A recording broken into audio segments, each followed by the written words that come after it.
Yeah. Let's first start off by saying Happy Mother's Day to all the beautiful mothers out there. Absolutely. Happy Mother's Day to everybody. I hope that they had if you still got your mom, that's a blessing. I instead of just buying my mom something this year, I can't draw, so I've been working and practicing on drawing, and I drew a portrait of her and me from a picture from a while back. So she seemed to like it. That's dope, man. That's the most special things are the things that are not necessarily bought, but the things that we give out of the abundance of our heart. But first of all, I want to welcome everybody into the No Excuses Facebook Live show. I'm thrilled to have my guest, Charles C. Cole III, in the building today. It's been a long time coming, man. I've been watching your grind, been watching what you've been doing, been thoroughly impressed with everything that I've been seeing since we worked with each other. And it's just a blessing to have you on the show today, my brother. Oh, man, like I said, man, anything you need to help, man, I'm down for you, man. And I seen your glow up, man. I'm really, really happy for you. I'm proud of you, man. So this is your show, fam. I'm wherever you want to take the interview, man, this you in full control. Yeah, and I thought it was just important to get you on here today, because in the African American community, education is not always one of the higher priorities. And so to hear your story, man, of what you came through, the adversity that you had to overcome, I thought it would be inspiring to other people that may be considering education as their way out. I saw a post of a young lady that just graduated law school, man, and she started with her GED, and she did it all while having 5 children. And so when I hear those kind of stories, man, it's inspirational, and it may be a mother somewhere contemplating going back to school, and by hearing your story will be the catalyst to get her to do that. And so that's why I wanted to make sure I brought you on the show, my brother. Yeah, absolutely, man. So I mean, you tell me where to start, and I'll just go from there. Okay, I'm gonna start off with reading your bio, right? Because I know you, but a lot of other people may not know you, so I'm gonna start off by reading your bio. All right. Okay. So Charles Cole III is an educator focused on the advancement of all youth of color, but more specifically, Black males. This passion comes from experiences growing up without proper support, including being homeless and attending more than 10 elementary schools across the country. While his parents battled addiction and incarceration, throughout that experience, no adult, no group, no organization ever asked him how he was achieving success, nor how he was surviving. Schools were not a place where students in similar predicaments were learning.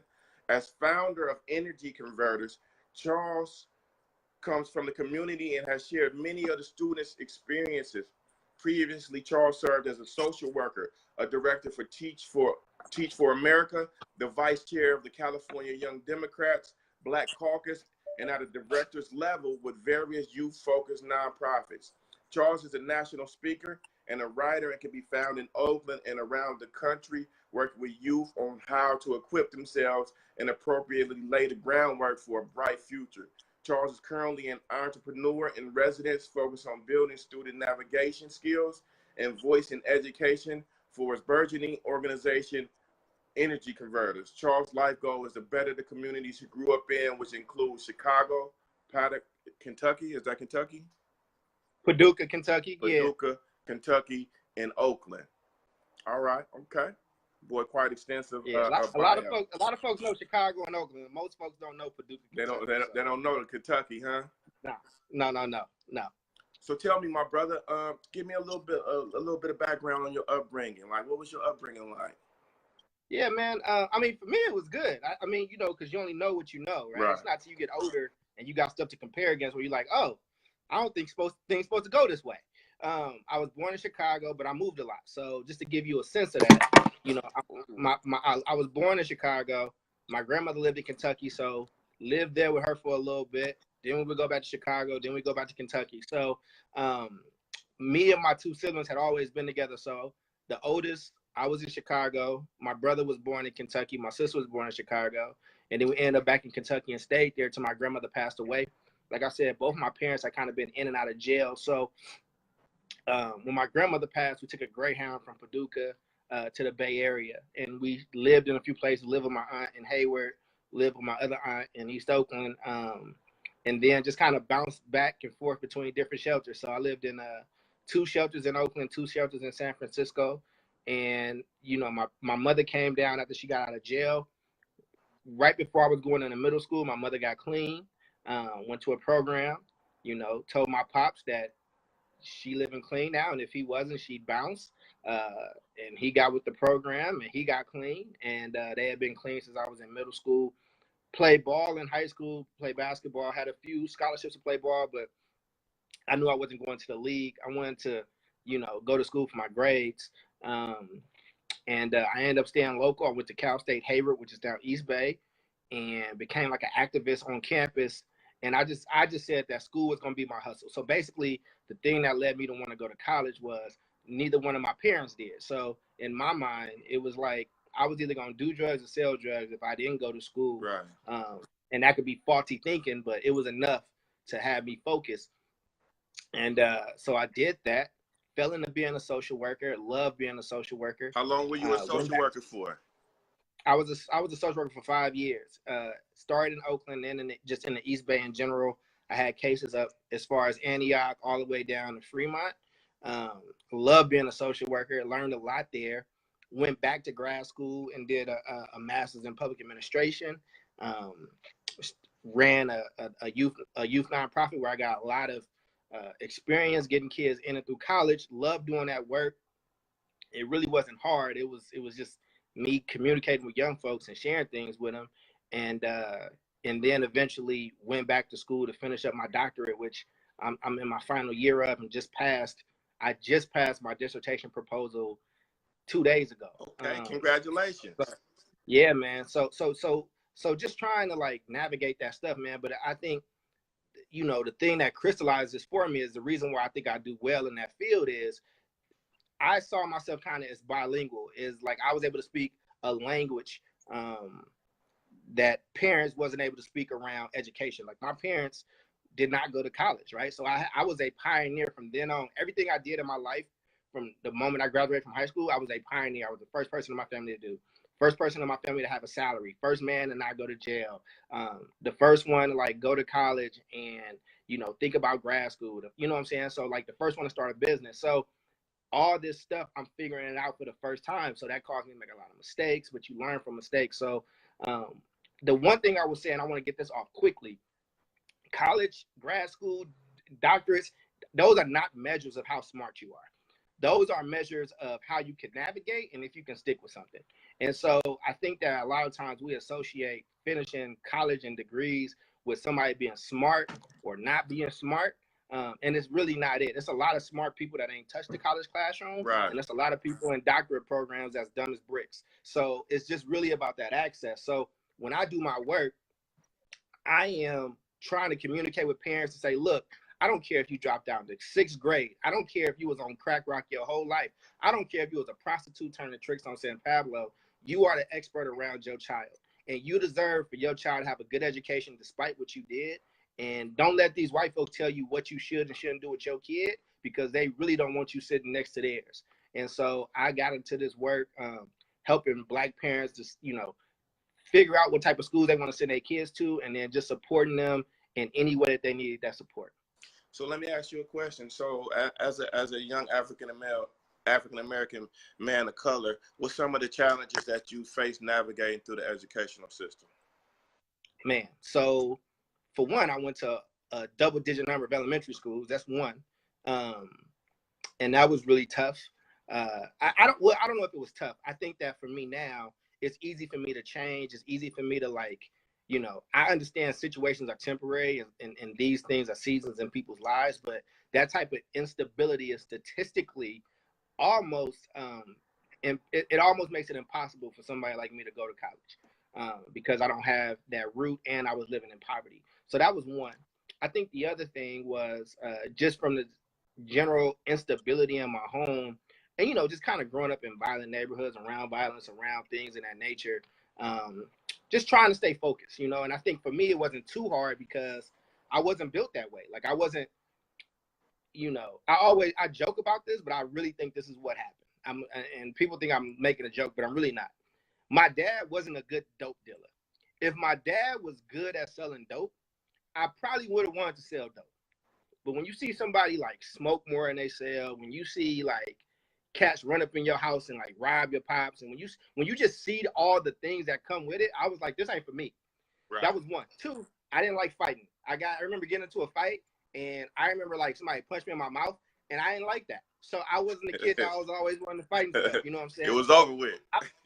I mean, I would fight if I had to, but I was able to avoid like those things. And so for me, you know, I was somebody who just knew who he was. I could play basketball, and I could work harder than folks around me. And I learned early on, man, in trying to navigate this stuff. And this is gonna sound foul, but it's the truth. When I learned that I was in a forest and I thought that I had to outrun the bear, and then that moment when it clicked that I don't have to outrun the bear, I just got to outrun the people next to me. Like if I just work harder than the people around me, it's usually going to work out. That's what I did. And I think that that's real. I know that sounds really foul, but if you ask me how I did what I needed to do, I made sure I was in the top 5 or top 10% of every classroom I was in, or like I just was without hustle people. And I was always motivated by folks telling me what I couldn't do. So I just like proving people wrong. People was telling me a whole, you know, all throughout my life what I couldn't do and how I would end up and all that stuff. Like, did you ever watch The Wire? Yeah, absolutely. So you remember the character Dookie, Lil Dookie? Like most people, like when they think about The Wire, they like when rappers rap, right? They rap about being like the dope dealer. Like my fate, if it would have went bad, would not have been as the dope dealer. I would have been the dope fiend. And at the end of The Wire, you see like the cycle continue with little Dookie, who was this sweet little boy who was just he's just different than his friends. And you see him, the show ends, you know, with him going off to take his first hit.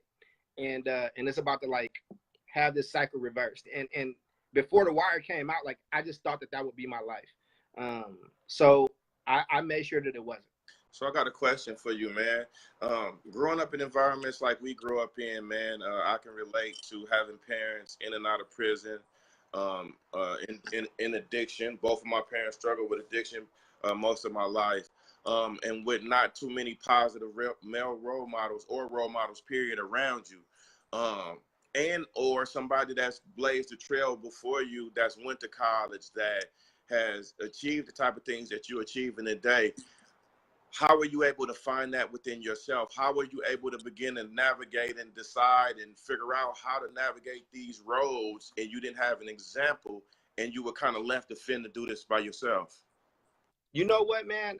I thought about that. I did have examples. I had examples of what not to do. So like people that don't graduate, sometimes they cut school. I don't cut school. I wasn't really big into like drinking and like drugs because I had two parents that was like you know, on drugs. Like I remember the first time I smoked weed was like I may have smoked weed one time when I was in high school, and it wasn't for me. I don't like the feeling of like not being in control of my body. Like I don't care what other people do. Like I think weed should be legal, like, you know what I'm saying? But like for me, like I didn't like the feelings of certain things, and I tried to learn from the mistakes of other people, even though that wasn't always the case. Like, because I made a bunch of mistakes. So, you know, I honestly looked at what my parents did, and I did the opposite, just to keep it all the way real. And my parents, you know, they got out of my way on that. I feel like I had a good relationship. I think to understand, a lot of this I owe to my parents, and the reason why is my parents gave me the room to be who I was. And we had an agreement. The agreement was if I wasn't messing up in school, if I wasn't being disrespectful, they kind of stay out of my business and stay out of my way. And I like that freedom. I like that stuff. And I feel like that by them giving me that responsibility, I for the most part, I was making good decisions. And that allowed me to go and try new things. And then they butted in when they needed to butt in, right? So like, you know, for as much beef as me and my pops had, I don't know if you've seen my pops before. He's a big dude. And, you know, whether he was doing drugs, selling drugs, or whatever the case was, I couldn't whoop him. So right there, just to keep it all the way real, right? Like, if I had just lived with my mom, like, I probably would have been more disrespectful. I probably would have been doing the most. You feel me? Right. But like, bro, I nutted up on my father one time when I was in high school, and it just didn't go well for me. And but that was, I mean, but those are the things that save lives. You feel me? And I appreciate, you know, my parents doing the best they could with what they had at the time. Like, even though it didn't feel like it in the moment, you know, my dad moved his kids out of Chicago. Like, he knew that, like, even though he loved the way I love Oakland, my dad loved Chicago. And to leave everything, you know, to bring your kids to California so they can have a different life was a big sacrifice, even though it didn't feel like that, you know? So, you know, I think that the love that my parents had for me and them trying to do right by me actually played a big role, man. So I didn't really have a role model per se. I just did what I felt was right, man. Like, I just wanted to change. I wanted to have pride behind the Cole name, and I wanted whoever had share my last name to, like, be able to say, yo, Charles Cole is a part of my family, and he did boom, boom, boom. Right, leaving that legacy. That's what it's all about, man. It's important to leave a legacy. So I do got some questions for you. So you said, oh, you know what? I remember one of my first interactions with you. I was sitting in the classroom, and you had came in and you had came in to man up. We invited you to man up, and you presented, man. And I said, man, this is a sharp young brother here. One of the most powerful things I ever heard you say is to talk about living in a duality of the life that you live in corporate America or in educational institutions, but still having friends and family and places that you had to go home to. And it's like, okay, am I accepted here? And it's challenging to be accepted here, but also there's this other side where, you know, I'm fighting to be accepted on this side. And can you tell me a little bit about that? And for our viewers to talk about that duality, because there's some people that don't know what that duality is like. They don't know what it's like to have to navigate both the hood in this environment, but then I also got to navigate corporate America, academia, and things of that nature. So talk to us a little bit about that duality and what that was like. Yeah, absolutely, man.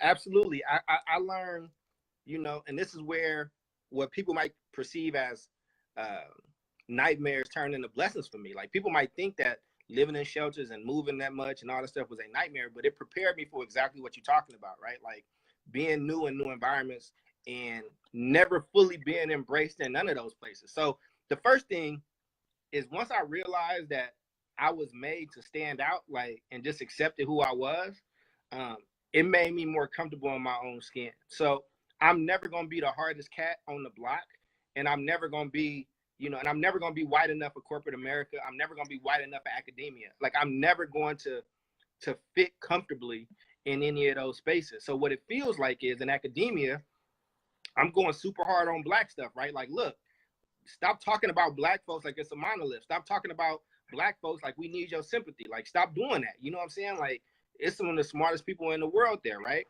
And, like, having to constantly check folks in that space.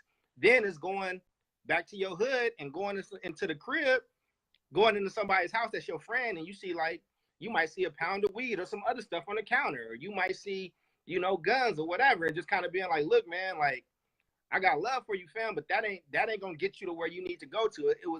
It was kind of this space of always being in constant conflict, and just knowing that I walked this weird line where I'll never be fully accepted. And once you kind of, man, once I accepted that, I was able to, like, you know, I was able to take certain parts of each world back. So when I'm in corporate America stuff, or I'm in academia or whatever, I take that hood part of me, that part that's like, that fearlessness that you got to have. Like, when you walk into somebody, when you walking in your neighborhood and it's a tough neighborhood, you know, the person that's walking scared, the person that's the most scared to fight is the first one to get a black eye. You know what I'm saying? So it's like, I've seen people, you know, I got friends, just like you as a black man, we got friends that have been killed that's died. Like, we've gone to funerals. So what I look like being afraid of, like, in like a business meeting, like what I look like being afraid, you know, talking to white, like, teachers about what education should look like. That just, like, that don't make sense to me. Like, none of them people gonna do nothing to me, right? Right. Whereas when I go back to the hood, and I got, like, friends that's really still in it, you know what I'm saying? Like, really in it, and just kind of being like, look, man, like, did you know about this program, or this? Like, yo, let me help you with your resume. Like, let me help you with this part. And I just found ways to add value in all those spaces.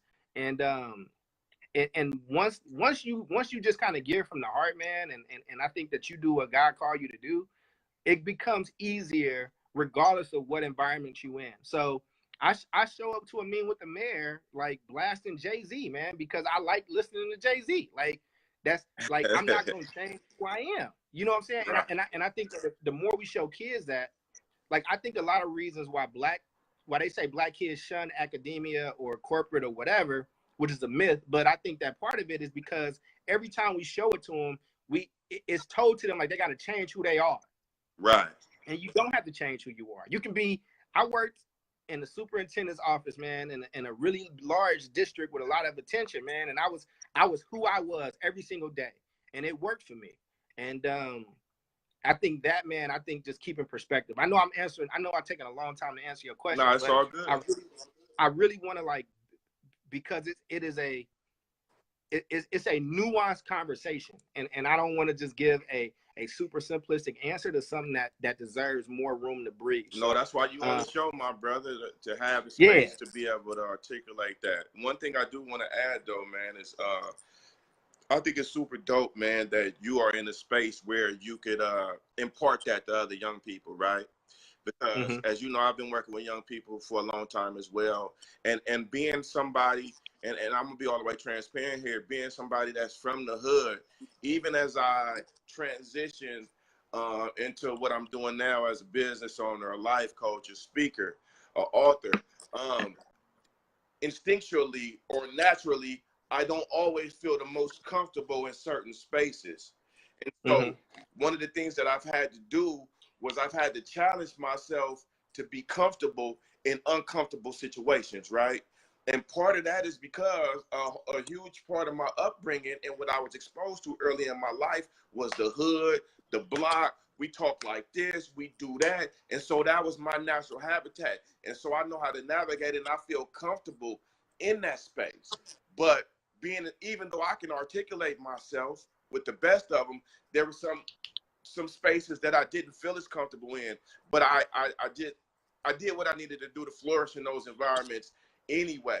But for the young person that may not feel as confident in their ability to articulate themselves or code switch as you and I may be able to, how do we begin to then prepare them to be able to do that? Because what happens, in my experience, is what happens is they get oh, I ain't finna do that type attitude. I ain't finna switch up for them white folks, do this, do that, right? But really under the layers is I'm scared that I might not be able to articulate myself effectively or present myself. And so rather than face that challenge, what I do is I just shy away from it, and I use this hard exterior to cover up what I'm really feeling on the inside, and this fear that I might not be able to translate in that kind of way. Like, how do we teach young people from that standpoint? So I think you do a few things. I think one, you start with, it's always okay to be you. It is always okay to be who you are. You know what I'm saying? That's the first thing, man. Like you are enough. I think the other thing is you expose people to things, right? Like, so in my organization, I take my young people to like corporate buildings or to universities, or like I put them in relationship and proximity to quote unquote power. And just because I think sometimes we give things too much power. I think the other thing. All right, you there, Eddie? Bro. Yeah, man. Sorry, the phone overheated. I had to charge him while I was talking to you. So it's all good. So it's making me rotate my phone again. Okay. The long way. So I mean, it's all good. But yeah, man, we've having a excellent conversation, man. And I think, go ahead and answer that question. I know I asked you, about code switching and getting folks comfortable. Yeah, absolutely. I think that, man, if we work with our people enough, right, to show them that they are enough from the start. So if it's like, if I go into a room knowing that I come from royalty, if I come into a room knowing I deserve it, if I feel comfortable that I've done the work, and the work is gonna carry me through, I'm gonna feel different in that room. You know what I'm saying? So like that's why Diddy, Jay-Z, or 50 Cent can walk into a room wearing whatever they want to wear because their success is speaking for them differently. And I think that those are the things that we have to do for our people, like off top. And so when we work with our young men, it's like, yo, like everything that you read is like in a deficit model for them. It's about how we the lowest in academic achievement. We drop out the most. We have babies out of wedlock. We do womb. All these things, right, that they paint as negative, as opposed to being like, look, for 400 years, there have been systems that have been built to break you down. Like there have been systems that has taken men. Like, do you know what they used to do to black men in slavery? Like when people talk about a broken black home, it took 400 years to do this, but I'm not about to go Hotep or whatever, right? But I think a lot of times history is important. What they would do to a black man is they wanted to take his respect away. So they would take his wife and his daughters and they would rape them in front of him. Like they did this over generations and generations. They would also do this thing called bucking. What that is, they would take the biggest slave. They would take the person who was probably the most intimidating. And white slave owners, men, would rape these men in front of the other slaves. So he would not be respected in front of these people. Like that stuff carries on and on and on. Then after slavery, you got Jim Crow, which is like, nigga, get to the back of the bus. You can't eat with us. You can't do this. You're not worthy of this. You're not worthy of that. Then let's even bring it up to our lifetime and our generation. In 1984 is the beginning and the peak of the crack epidemic. And what that led to, man, and just crack being flooded through our communities where both you and I were affected. You said your parents dealt with this. You dealt with incarceration in your family. I've dealt with it in mine. And in 1994, what that led to a crescendo moment where the Clintons signed this law that made it more difficult for black men to stay out of jail. And we still see those things today. Those laws matriculated into education. So you will see black boys getting suspended way more than anybody else. Like this didn't start yesterday. You know what I'm saying? This ain't just bad decisions that was made, you know what I'm saying, by Edward or by Charles. You know what I'm saying? Like you getting caught with a bag of weed carries much more severity than a white boy experimenting in his teenage years with marijuana. You see even the difference in how we say the exact same thing. So so I think once you know that history, and that don't give you an excuse, right? Like I'm not saying that to be like, yeah, feel bad for you. But what I'm saying is feel strong that you here and that you got an opportunity to fight and to be in the game after all the stuff that people put on you and after all the stuff that people did to you. I walk in that every day. So when I walk into my doctoral program, I own that degree already. You holding it for me because I'm not learning nothing here. Like all this stuff that y'all teaching me about black folks, y'all doing that for white people because I know this because I grew up. This is my life. Like it's not just a case study that I'm reading. Like this is stuff that I lived in. You know what I'm saying? And the same for you, brother. Like when you made the transition to say, you know what, I want to start my own thing. Like the stuff was already yours. Like you had already been working people out. You had already been eating right. You had already committed to changing your life. You already committed your life to other black men. You had already said, look, I did some foul stuff when I was younger because I was in a toxic environment. Now I'm out of it. Now I know better. Now I'm going to do better. Like you just went, now you just claimed it, bro. So like, I'm not surprised that you got the books going. I'm not surprised you got the show going. And the other stuff that God got for you, bro, like this ain't this. You can't even imagine what's coming next for you.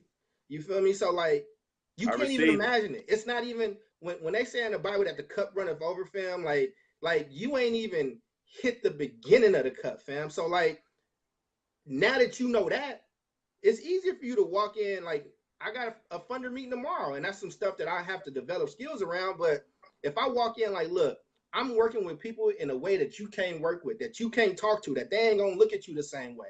You can't do what I do. You need me.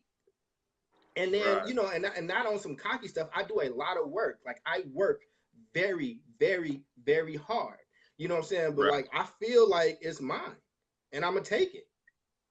Right. Hold on one second. Good brother. We had some Yeah, technical. I gotta do shorter answers. I know. No. We had some technical difficulty, so we had to kind of readjust a little bit. But so I hear a lot of it is about just knowing your value, knowing your worth. When you going in these environments, the importance of being confident, you know, understanding the value that you bring to these environments, because a lot of our young people, they don't necessarily understand the value that they bring, but they have a unique perspective. They have a voice. They know how to do things that other people can't do. And so I guess a big part of the work is just showing the young people that they have. I heard you say something in relation to exposure. Man, exposure is everything, right? Because when they get in those environments and they see they can articulate themselves and they see that, oh, this ain't hard as I thought it was, right? Then it makes them believe that this is something that I can do going forward. I got a question for you. Tell us about energy converters. Absolutely, man. So energy converters actually, energy converters was an article that I wrote like 5 years ago, and it was, you know, people feeling bad for me and my situation, and like when they hear my story, it's like, damn, how did you whoop, right? And I didn't learn a lot in school. I'm gonna just keep it real with you. I went to trash schools, which is why I work so hard for education now. But I remember in a science class, and they explained energy to me, and they said like you can't stop energy. You can redirect it, or you can convert it into something else, but you can't stop it. And so I determine what's bad and what's good. So I can say, conventional wisdom might say, yo, moving all that as many times you did was bad. Shelters were bad. Like visiting parents in jail was bad. But I don't see it as that. I see it as a blessing. I see it as like being battle tested early and now being able to handle things like where I see peers of mine freaking out about like something that might happen on a job. Well, bro, I've been homeless before. Like it's gonna be okay. Or like when like I remember I used to advocate for black folks in education. Like these white parents would get real mad. They get tight, fam. And like and people would be like worried and scared, right? Like I'm like, look, we gonna work it out, but can't let them they can't beat me up. Like I'm gonna just be real, like how my dad talked. My daddy, and for all the church people that's listening, excuse me, but I gotta be authentic. My dad be like, can they beat your ass? If they can't, then so I don't worry about those things in the same way. You know what I'm saying? Like there's no physical danger that I'm in these things, but it's because of what I've been through, right? Growing up, like that I can handle. I can chuckle at things that other people, you know, are really afraid of, man. So energy converters is a manifestation of that. It is me saying, look, nobody asked me what was going on for me in education when I was a kid, how I was navigating. So I found 18 other bomb, super dope young people that are navigating right now and letting them tell their stories and letting them say, yo, this would be better if we did boom. And I didn't just want kids complaining or talking about this is bad, this is bad. No, these young folks write about their experience and they do research and figure out ways to make it better. Like they back up everything they say with research. And so we have our big event on Thursday. I think most of the tickets are sold out, but where our young people are going to be sharing those stories and they're going to share their recommendations. And I'm a little nervous about how it's going to go because it's all of them. Like they put together everything. Like we still got some stuff that we got to do. But at the end of the day, it's going to be dope or it's not. You know what I'm saying? The sun is going to rise and set and things are going to be good, man. Like, because these young people have already published over 100 articles. They've made dope videos. They've made like dope progress. The mayor's aware of what they're doing. The superintendent's aware of what they're doing. Like we did our job. And for whatever reason, nobody's thought to do it that way. I don't want to control what these young folks say. I want whatever issue it is that they want to deal with, like they built that out. You know what I'm saying? So that's what Energy Converters is. And I look forward to, you know, getting some more funding for next year and expanding it because I think that the sky is the limit. It was never meant to just be for students. It was really meant to be for community. It was meant for, you know, that mom that's just scared, man. That got like a black son and don't know what to do, that don't know why her school is trash and don't know what her options are and want to do something about it. It's for that, you know, go ahead. And so what I'm hearing is that not only are you concerned about your education, you did what you needed to do to get your degree, then go on to get your master's, and a year away from being Dr. Charles Call. But you're also concerned about the educational plight of these other young people and bringing them along and exposing them to the opportunities that you had while telling their story. Absolutely. Right? Absolutely. All right. So how would a family say they got a young person that probably could benefit from energy converters? Like, how would they go about getting in contact with you to be able to see if they can get their young person Yeah, involved man. with So the the program? requirements right now, man, is just they just gotta live in Oakland, go to an Oakland high school. It don't matter what type of school, whether it's traditional, charter, or private, um, and just reach out to me. And then the kids gotta be on top of their follow up. So the one thing I do is I give the young people things to do, and they're not hard things, but I want young hitters. Like I tell them I don't have students. I'm not a school and I'm not a teacher. I'm building co-conspirators. I'm building partners in this work that's gonna build up their own brands. And once I'm done, like once they're done with me, like they don't need a Charles or whatever. They built their own platform. And so I want to see the young folks that actually want it. I need hungry people. So if they just, I'll make sure that you have my email address and the website. It's a bunch of ways that they can get involved. If they just contact me, I take meetings. I'll hop on the phone with them and we can holler. Okay, okay. Because I'm sure after seeing this broadcast, I'm sure it's going to be some people out there that's probably going to be interested in, having their young person. I mean, it sounds like a amazing opportunity, especially for somebody to be mentored by somebody that's went through what you went through, where you are on your educational landscape.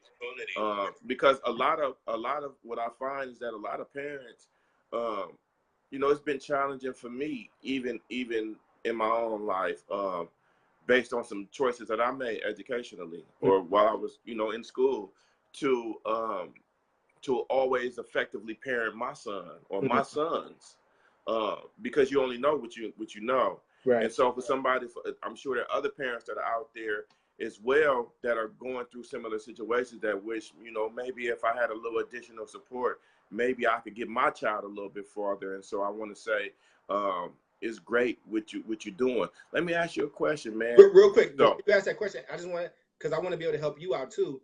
I'm also part of this initiative that I helped co-found, State of Black Education Oakland. Have you heard of that? nah. So you should look into that. So basically, it's a coalition of folks, and basically all we're doing is trying to help Black people across the spectrum. Whether it is I work on the youth pieces, but there is a parent piece, there is a teacher piece, an educator piece, an administrator piece, all that stuff. So if you just put in your Google search "State of Black Education Oakland," like you will see like a full website where you can ask questions. Whatever questions you got, you can go there and ask them. And we have, like, I'm a part of this group. We have professionals there to help help with answering those questions. You know what I'm saying? So Absolutely. I just wanted you to know that. And then you also got me, bro. Like you have, like, our people. It ain't that we lack knowledge or like we ain't smart or whatever the case is. Sometimes we just lack social capital. But you got it because you know me and I'm connected to a bunch of people. And now everybody that's listening is now connected to me, right? And like that means I can connect them to my networks. Bro, it's so many people out here that don't know a lot of stuff, man. They just got the right people in their corner. And I'm gonna let you ask your question, but I really wanna push that, man, because our people be thinking something wrong with us. It be situated like we doing something wrong, and it's like, nah, man, this stuff was designed a certain way, and I want you to have access. So ask your question, but I wanted to say that to you. Yeah, absolutely, man. By the grace of God, a couple more weeks, this boy be going across the finish line, man. It's been a challenge. Like with my son that's 18 that lives with me, I faced a few more challenges than I did with my other kids because, some of my other kids didn't have the educational challenges because they were self-motivated. But by the grace of God, this boy is getting ready to graduate in June, and so it's been a crazy journey, but nonetheless, man, we crossed the Congratulations. finish line.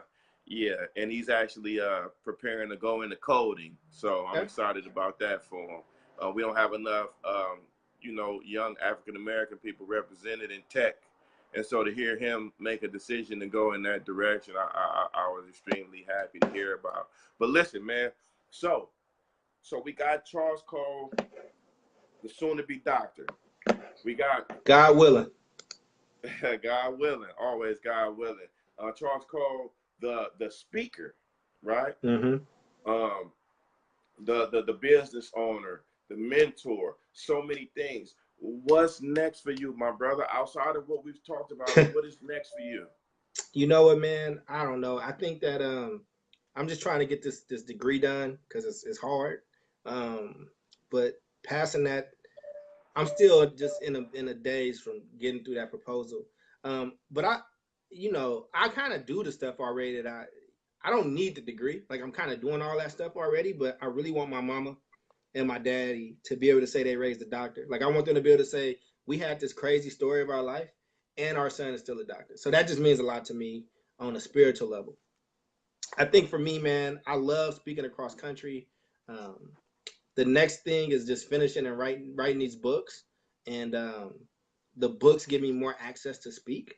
I think that's that piece, and my goal has always been to add value to the places where I grew up. And I moved and lived in a lot of places, so I got something started in Oakland that I want to expand, and I want to actually get a Black young man in there to help with the program piece, so I can go and build stuff in other places.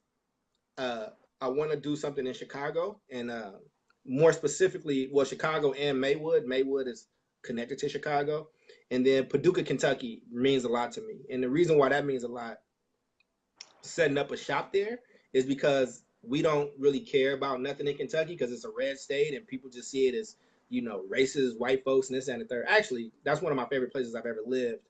My grandmother lived there, and I love that place.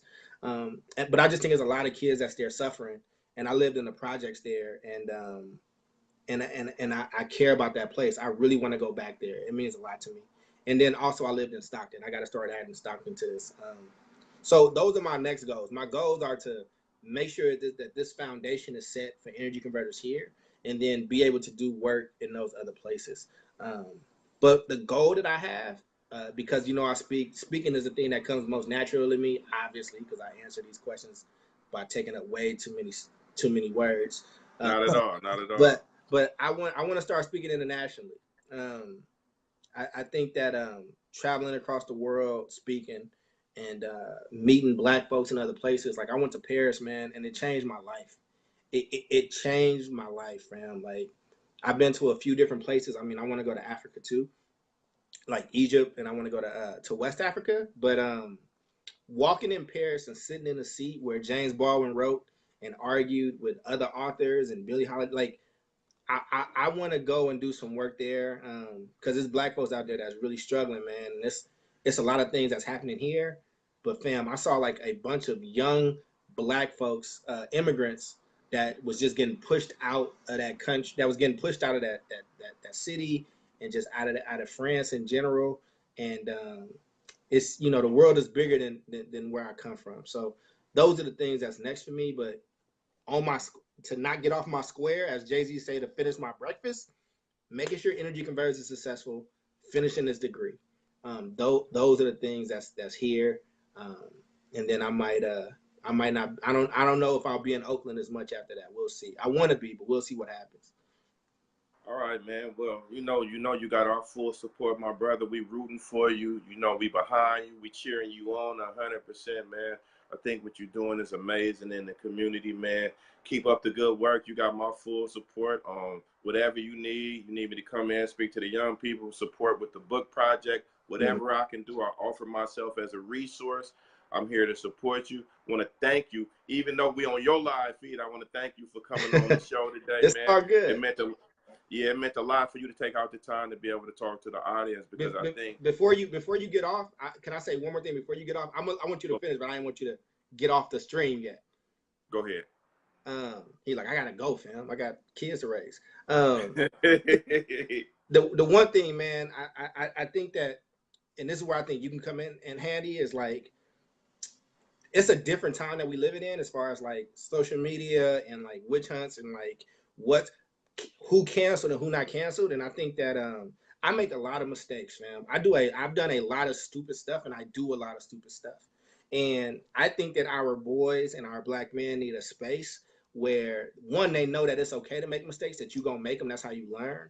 But two, a safe space for them to really be able to work through those things without the critical and harmful eye of like white folks and powerful folks. And what I mean by that is, we building up a society right now where nobody's going to be telling the truth, because the people are getting persecuted and like crucified for the things they're doing in front of us every day. So I think that I hope that your men's group is still going, where folks can still have that space. That's my ask just for you, and I would love to be a part of that. I just think that's a space that needs to be there. And I think the last thing I want to say, man, is I think I give off this thing about fearlessness, and I talked about that, but in that same breath, I'm afraid of everything. You ever heard men say, I ain't scared of nothing. I ain't scared of nothing. Right. No, I'm scared of everything, right? I'm scared of failure and success. I don't know how I operate, right? So like, but I think being able to say that, being able to own that, you know what I'm saying? Like, I mean, I'm 30, about to be 35 this year, right? Like I made a conscious decision to not have kids, right? Like when this degree is over, I might revisit that. Like I might pop up married with a baby or something after that. But I think there's a lot of fear in raising a kid. My hat goes off to you for just being a stand-up dude, man. And I really admire the way that you bounce back from whatever it was that life threw at you to be doing what you're doing now, brother. You got an amazing story, and I hope you continue to tell it. I'm gonna shut up now. Man, well, I appreciate that, my brother. It's not easy by any stretch of the imagination. A lot of people don't know, man. When they probably look at how we do what we do, they don't realize that I'm just as fearful as them. Mm-hmm. The only difference is that I do it scared. And so for me, I'm scared of the things that I do because I'm walking in uncharted territory. I'm doing things that I've had no roadmap. I've had nobody to show me how. But I'm more scared of being where I was. Mm-hmm. And that fear propels me into doing what I need to do, into my purpose, because at the end of the day, I'm more scared of dying as unused potential, untapped potential. Now, getting in these environments and navigating and doing things, I didn't know how to write. I didn't know the first thing about how to write a book. But what I've learned along the way is that if you just do it, the answers will reveal themselves. If you seek out the information, if you seek out the route to how to do it, I've never sought out anything and wasn't able to do it. I'm not the brightest bulb in the box, but what I do have is a determination that you can't beat. And a lot of times that's motivated by not being where I want to be in my life. I just can't go to the grave, woulda, couldas, and shouldas. And so I appreciate that, man. And I just wanted to share that for anybody out there. Listen, you may want to do something. You may not know how to do it. You may be scared. Do it anyway. Do it scared. If you fail, a lot of people say fail forward. You can always readjust. You can always recalibrate and go about it a different angle. But if you allow that fear to paralyze you and not allow you to move forward, then the best that you can ever expect to experience is your current situation. Right. That just ain't gonna work. That ain't gonna work for me. And so my encouragement is, regardless if you're scared, do it scared anyway. And so I want to ask you, do you have any final words for our viewers? I mean, well, one, I've been blessed. I've been incredibly blessed. I didn't do none of this stuff by myself. It's a lot of people, you know, it's a lot of people that's been praying for me, whether they still alive or not. And two, man, I think you define courage. Courage isn't it isn't the absence of fear. Courage is moving forward despite being afraid. And I think that's what we got to do. I think that's what I've done. I think that's what you've done. And I'm excited for our next chapters in life, and however that has us meeting up and crossing paths again. Absolutely. Thank All right, my brother. Man. Yeah, thank you for coming on the show, man. We definitely got to stay connected and look for more opportunities to support each other. Absolutely, brother. Absolutely, man. So, all right. Anything you need from me, man, let me know. Absolutely. Enjoy the rest of your Mother's Day, my brother. Yes, sir. All right. All right. Peace.